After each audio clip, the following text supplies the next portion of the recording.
Hello বন্ধুরা, তোমরা যারা আমাদের অভিরুচি টেইলার চ্যানেলটি এখনও সাবস্ক্রাইব করোনি তারা উপরে ডান পাশে দেওয়া সাবস্ক্রাইব বাটনে ক্লিক করে বেল আইকন বাজিয়ে দাও নতুন নতুন ভিডিও নোটিফিকেশন পাওয়ার জন্য। আর যারা ইতিমধ্যে সাবস্ক্রাইব করেছে তাদেরকে অসংখ্য ধন্যবাদ। হ্যালো বন্ধুরা, আমরা আজকে একটি লং ব্লাউজ ফুল হাতার কেটে দেখাবো। তো বন্ধুরা, আমরা প্রথমে ব্লাউজের মাপটা দেখে নেই। ব্লাউজের লম্বা হয়েছে 17, বডি 44, কোমর 38, হাতা লম্বা 22, হাতার মুহুরি 8, সামনে গলা 7 ইঞ্চি, পিছনে গলা 8 ইঞ্চি এবং পুট 11 ইঞ্চি হবে।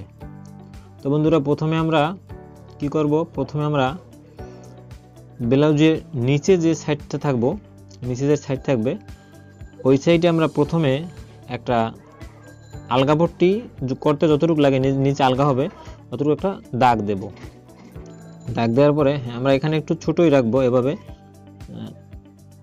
কারণ চওড়া যদি আমি দেই, যদি মোটা দেই তাহলে আপনার নিচটা বেড়ে যাওয়ার সম্ভাবনা থাকে। তো আমরা এখন 17 ইঞ্চি লম্বা বরাবর একটা দাগ দেব, চকের দাগ 17। এই প্রথম আমি দুইটা দাগ দিয়েছি এখানে। প্রথম দাগটা আমার সেলাই এবং পরের দাগটা কাটিং হবে, এই জন্য আমি দুইটা দাগ দিয়ে নিয়েছি যাতে কাটার সময় ভুলে না। এবার আমরা মোড়া কতটুকু নিচে নামাবো, আমরা এটা যেহেতু 44 ইঞ্চি ফিগারের ব্লাউজ তাই আমরা মোড়া নামাবো 7 ইঞ্চি।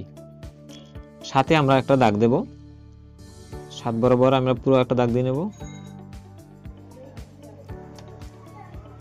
তো আমরা এখন মোড়া বরাবর একটা দাগ দিব। দাগ দেওয়ার পরে আমরা বডির মাপটা ধরবো আগে।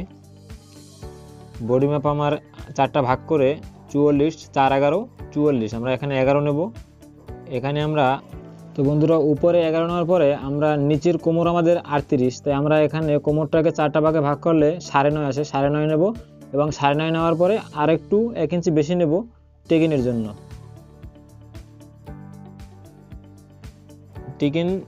টিকিনের দাগটা দেওয়ার পরে বডির উপরের দাগের সাথে নিচের দাগ মিলে সোজা করে একটা দাগ দিয়ে নেব। এখন আমরা পিছনে টিকিনের মার্কাটা দেব।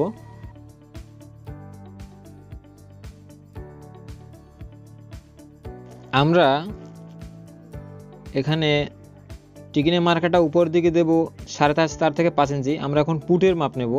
পুট দেবো আমরা 11 ইঞ্চি। 11 ইঞ্চি বরাবর একটা দাগ দিয়ে পরে আবার আরেকটু হাফ ইঞ্চি দূরে আরেকটা দাগ দেব।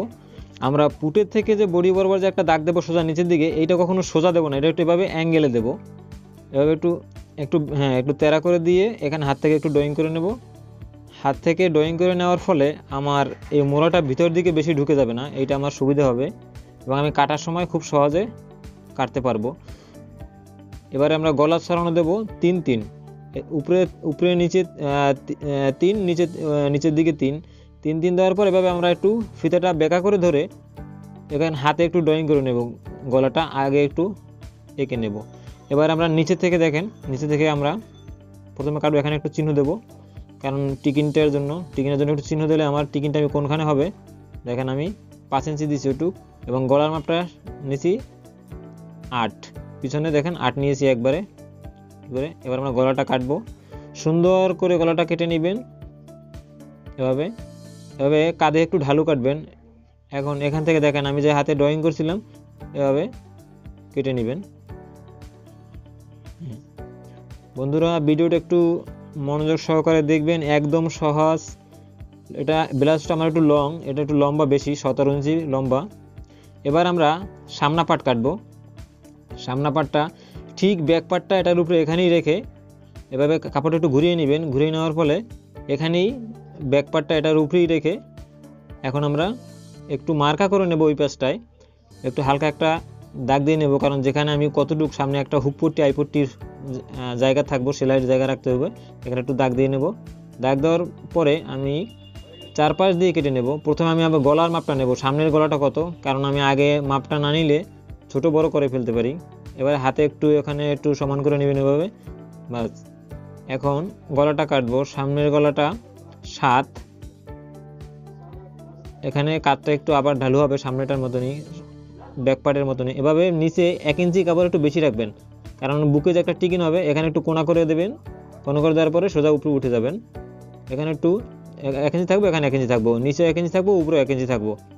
এভাবে আপনারা মোড়াটা ব্যাক পার্টের মোড়ার মাপে একদম কেটে নেবেন। কোনাটা একটু কেটে দিবেন সৌন্দর্যের জন্য। এবার এখানে একটু অতিরিক্ত কাপড় থাকলে একটু ছেটে দিবেন, সুন্দর দেখা যাবে। কারণ কতটুক সেলাইতে আপনি ডাবাবেন এটা আপনারও একটা আইডিয়া আছে। এবার আমরা টিকিনের মার্কা দেব। যেহেতু আমাদের ব্লাউজটা লং এবং বেশি ফিগারের 44 ইঞ্চি, তো আমরা 10.5 বরাবর টিকিনের মার্কাটা দেব। বন্ধুরা, আমি আগের ভিডিওতে 38 বরাবর 38 ফিগারের যে ব্লাউজটা দেখেছিলাম ওটা কিন্তু আমি আরও কম দিয়েছিলাম, 9.5 বা 9। এখন আপনারা দেখেন এখান থেকে একটা মনে করেন বিন্দু একটা ধরবেন মনে মনে, ওই বিন্দুর থেকে 4টা দাগ, 4টা টিকিনের মার্কা 4টা ওই বিন্দুতে এসে মিলবে। এই কোনা যে আমি যেখানে কোনা রেখেছি কোনা থেকে ওই কোনায় গিয়ে মিলবে সেলাইটা, দাগটা একদম সহজ। প্রথমে আগে উপর থেকে এই দিবেন এবং তারপর 4টা দাগ একই কোনায় এসে মিলবে। এবারে আইডিয়া করে এখান থেকে 4টা টিকিন দিয়ে দিবেন, কারণ ওই যেখানে আপনি ক্রস দিবেন ওই পর্যন্ত আপনার টিকিনের মাথাটা উঠবে। এবারে একটু চিহ্ন দিয়ে দিবেন, এবারে মাঝখানে একটু চিহ্ন দিবেন, কারণ দুইটা পাটে আবার ওই পাশের নিচে যে পাটটা আছে ব্লাউজের সামনে 2টা পাট থাকে, একটা ডান পাশ একটা বাম পাশ।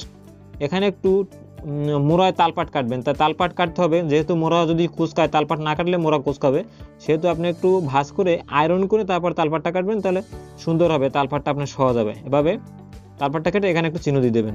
চিহ্ন দেওয়ার কারণে আপনার টিকিনগুলো সঠিক জায়গায় পড়বে, ডান পাশ বাম পাশে দুই পাশে। এখন আমাদের সামনা পাট পিছন পাট সবই কাটা শেষ। এখন আমরা হাতা কাটবো। তো বন্ধুরা, হাতা কাটার সময় কাপড়টা একটু আগে একটু বাসায় ইলেকট্রিক আয়রন থাকলে আয়রন দিয়ে একটু আয়রন করে নেবেন। আয়রন করে নিলে আপনার যদি কাপড়ের ভিতরে কোনো ভাঁজ থাকে ওটা সমান হয়ে যাবে। এখানে 1/2 ইঞ্চিতে একটা দাগ দিবেন, উপরে একটা দাগ দিবেন, সেলাইয়ের জন্য একটা আর আপনার কাটার জন্য একটা। এরপর আমার হাতা লম্বা 22 ইঞ্চি, আমি 22 ইঞ্চি বরাবর আবার একটা দাগ দিবেন। 22 ইঞ্চিতে দাগ দিয়ে আমার হাতায় যেহেতু টিপ বুতাম হবে, তো আমি এখানে একটু মোটা মানুষের ব্লাউজ যেহেতু, তো আমি এখানে 8 ইঞ্চি রাখবো, হাতার মাথায় 8 ইঞ্চি রাখবো এবং আমি মোড়ার ঢালুটা দেবো 3.5 ইঞ্চি। আমি সেলাইয়ের মার্কা থেকে 3.5 ইঞ্চি নিচে মোড়ার ঢালুটা দেবো এবং এটা মোড়ার মাপ দেবো। মোড়ার মাপটা দেবো আমি এখানে 8.25, 8-এর থেকে আরও 2 সুতা বেশি, মানে 8.25। 8-এর পরে আরও দুই দাগ যাবে। 8.25 দিলে আমার এখানে যেহেতু কাপড় নেই, তো আমি এখানে কী করবো, এখানে একটু পরবর্তীতে জয়েন দিয়ে দেবো কাপড়, কারণ এখানে আমার একটু কাপড় শর্ট আছে, কাপড়ের একটু বহরে কম, তাই আমি এখানে একটু জয়েন দেব। এবং এখানে আমার বুতামের জায়গা হবে, তাই আমি বুতামের জন্য খোলা হবে হাতা, তাই ওখানে একটু ক্রস দিয়ে রাখবো, কারণ ওখান থেকে একটু বেশি কাপড় রাখতে হবে আমার ওখানে ভাঙার জন্য। এবার আমি মোড়াটা কেটে নিই, দেখেন এভাবে সুন্দর করে মোড়াটা কাটবেন। এবং এখানে সেলাইয়ের জন্য একটু কাপড় রাখতে হবে, তাই ওখানে আপনি 1.25 ইঞ্চি বা 1.25 ইঞ্চি রাখলে হয়। এবারে এখান থেকে ছোটো সোজা করে কেটে 1.25 ইঞ্চি কাপড় রাখবেন আপনি হাতার মাথায়। এখানে একটু বেশি কাপড় রাখবেন, দেখেন এখানে একটু কোনা করে দিছি, এখানে একটু বেশি কাপড় রাখবেন এবার ভাঁজ করার জন্য। এরপর সোজা করে একটু কেটে নিতে হবে। এরপর এখানে একটু চিহ্ন দিয়ে দিবেন কতটুকু আপনার হাতাটা ভাঙা হবে। এখন এখানে জয়েন্টটা দিবেন। জয়েন্টটা বন্ধুরা যে টুকরো যে কাপড় থাকে আপনি ওটা দিয়ে দিতে পারবেন, কারণ আপনারা যদি বেশি ব্লাউজ এমনি তো বেশি কাপড় থাকে না, কম কাপড়ই থাকে, তো যেটুকু থাকে টুকরো দিয়েই এই জোড়া দেওয়ার চেষ্টা করবেন, এতে আপনার কাপড় অবশ্যই কম হবে। তো এখন আপনি এটা ভিতরে কতটুকু ঢোকাবেন, 1 ইঞ্চি পরিমাণ এটা ভিতরে ঢুকিয়ে দিবেন, মানে কাপড়টা 1 ইঞ্চি পুরোটা কাপড়টার ভিতরে যাবে। তাহলে আপনার জোড়ায় যদি আপনি 1/2 ইঞ্চিটা ডাবান তাহলে 1 ইঞ্চি মেকআপ হয়ে যাবে। এখানে একটু চিহ্ন দিয়ে নেবেন। এখন বন্ধুরা এই 4টা জোড়া দুই পার্ট করে এক সাইডে একটু পিন আপ করে নেবেন। যদি বাসায় আপনার পিন আপ না থাকে সেক্ষেত্রে আপনি আলপিন বা একটু সুই দিয়ে গেঁথে নিতে পারেন, কারণ জোড়া দিলে একটু ওটার সাথে পিন আপ করে তারপর তালপাটটা কাটতে হয়। তালপাটটা কাটলে তাহলে সুন্দর হয় তালপাটটা, এবং এই জোড়াটা আপনার পরবর্তীতে হারাই যাওয়ার সম্ভাবনা থাকে না। এখন আপনারা এটা হাতার ভাঁজটা খুলে নেবেন। হাতার ভাঁজটা খুলে এখন আপনারা সুন্দর করে এখান থেকে একটু তালপাট কাটবেন। বন্ধুরা, ব্লাউজের সবচেয়ে আমি বারবারই প্রত্যেকটা ভিডিওতেই বলি গুরুত্বপূর্ণ বিষয় হচ্ছে আপনার তালপাট। যদি আপনি তালপাটে ভুল করেন বা তালপাট না কাটেন বা কম কাটেন, সেক্ষেত্রে আপনার ব্লাউজ কিন্তু মোড়ায় কোঁচকাবে। দেখেন আমাদের এখন সামনা পাট পিছন পাট কাটা কমপ্লিট। তো বন্ধুরা, আমাদের ব্লাউজ কাটা একদম শেষ। আজকে এই মতো পর্যন্তই। সবাই ভালো থাকবেন, সুস্থ থাকবেন, ধন্যবাদ।